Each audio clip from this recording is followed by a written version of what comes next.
You're listening to the Options Insider Radio Network. For more quality options programs, visit www.theoptionsinsider.com or search for Options Insider Radio Network in your podcast provider of choice. Listeners can also access all of our programming through our mobile app, available in iTunes and on Google Play. The options market can be a confusing place. Sorting through the daily avalanche of data, alerts, updates, articles, and analysis to find the most important information is an overwhelming prospect. But now you have help. Welcome to the Options News Rundown, the only program that breaks through the noise to bring you the most important news and information from the world of options. Every day we bring you the top 5 option stories curated by the options experts at theoptionsinsider.com, the premier source for free options information. The Options News Rundown is brought to you by Market Taker Mentoring, the leader in option trader education. Get trader education, daily trade ideas, and more with a free 1-week trial of Market Taker Mentoring's live Advantage group coaching class by visiting markettaker.com/insider. And now it's time to break through the noise. It's time for your Options News Rundown. Good morning. Today is Wednesday, July 18th, 2018. This is your Options News Rundown. I'm Dan Passarelli. Our first story today is from investing.com. It's the top 5 things to know in the market on Wednesday. First thing to know is Powell is back on Capitol Hill. Investors looked ahead to a second appearance from Federal Reserve Chair Jeremy Powell, after comments he made Tuesday reinforced views that the central bank is on track to steadily hike interest rates. He is due to testify in front of the House Financial Services Committee at 10 a.m. Eastern. In his first day of testimony to the Senate Banking Committee on Tuesday, Powell stuck with an upbeat assessment on the U.S. economy while downplaying the impact of global trade risks on the outlook for interest rates. These comments underlined expectations in financial markets that 2 more rate hikes are coming from the Fed this year. Besides Powell, the economic calendar will bring investors the June data on housing starts and building permits due at 8:30 a.m. Eastern. Second thing to know today is Morgan Stanley and IBM are in the earnings spotlight. Among the slew of earnings to be reported on Wednesday, market participants will focus on second quarter numbers from Morgan Stanley, slated to be released at 7 a.m. Eastern. Analysts are focusing on earnings per share of $1.11 on revenue of $10.05 billion. The same period last year had 87 cents in earnings per share and $9.5 billion in revenue. Third thing to note today is U.S. stock futures point to a slightly higher open.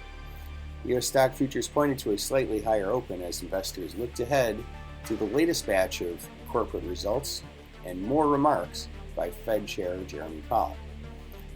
Fourth thing to note is Powell's optimism fuels the dollar rally. Away from equities, the U.S. dollar extended its rally following Powell's bullish comments about the strength of the U.S. economy and the outlook for future interest rate hikes.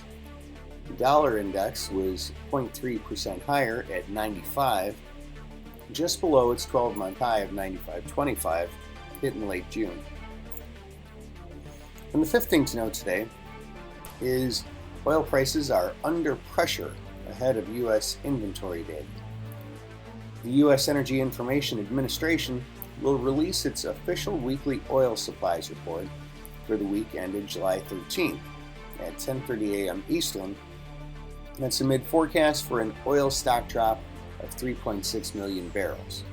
After markets closed Tuesday, the American Petroleum Institute said that U.S. oil inventories rose by 629,000 barrels last week.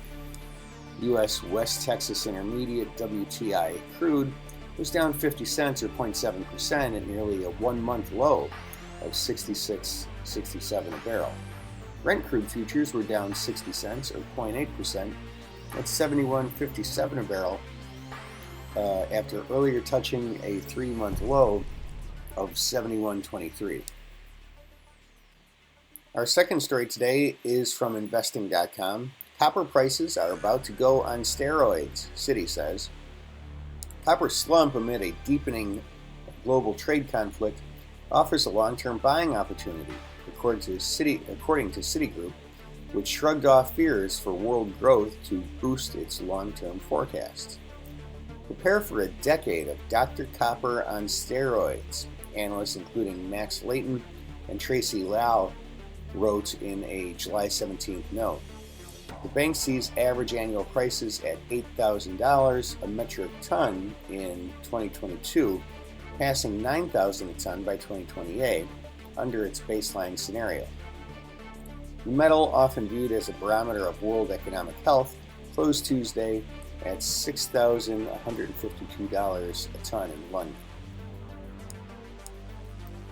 Our third story today is another metal story from FXstreet.com. Gold struggles near one-year low amid notable USD demand.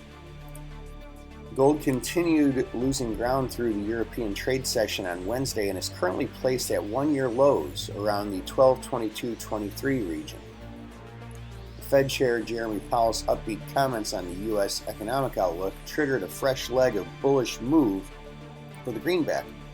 In fact, the key U.S. dollar index has now moved back above the 95 handle and is seen as one of the key factors weighing heavily on the dollar-denominated commodity. Powell's comments also suggested that uncertainty over trade policy will not prevent the Fed from raising interest rates gradually, which further collaborated towards driving flows away from the non-yielding gold metal.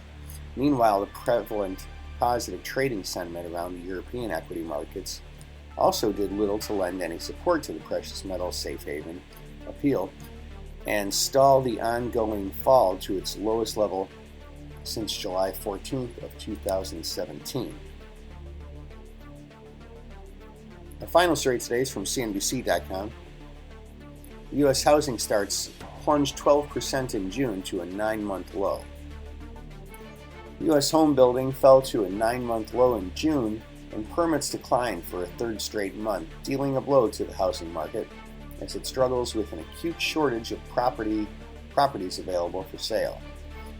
Housing starts tumbled 12.3% to a seasonally adjusted annual rate of 1.173 million units last month, the Commerce Department said on Wednesday. That was the lowest level since September 2017. The percent drop was the biggest since November 2016. Data for May was revised down to show starts rising at 1.337 million unit rate instead of the previously reported 1.350 million unit rate. Starts fell in all 4 regions last month. And that, ladies and gentlemen, is news you can use for today, July 18th, 2018, your Options News Rundown. I'm Dan Passarelli, Trade Smart, and have a nice day.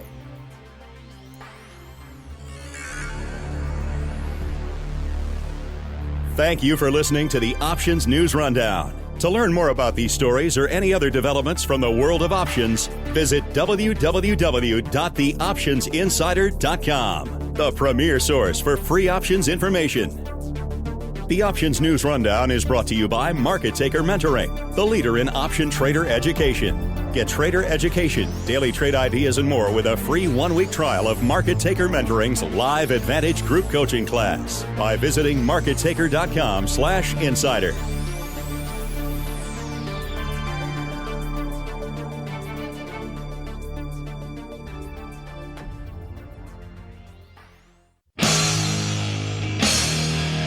The preceding program was a production of the Options Insider Radio Network. For more quality options programs, visit www.theoptionsinsider.com or search for Options Insider Radio Network in your podcast provider of choice. Listeners can also access all of our programming through our mobile app, available in iTunes and on Google Play.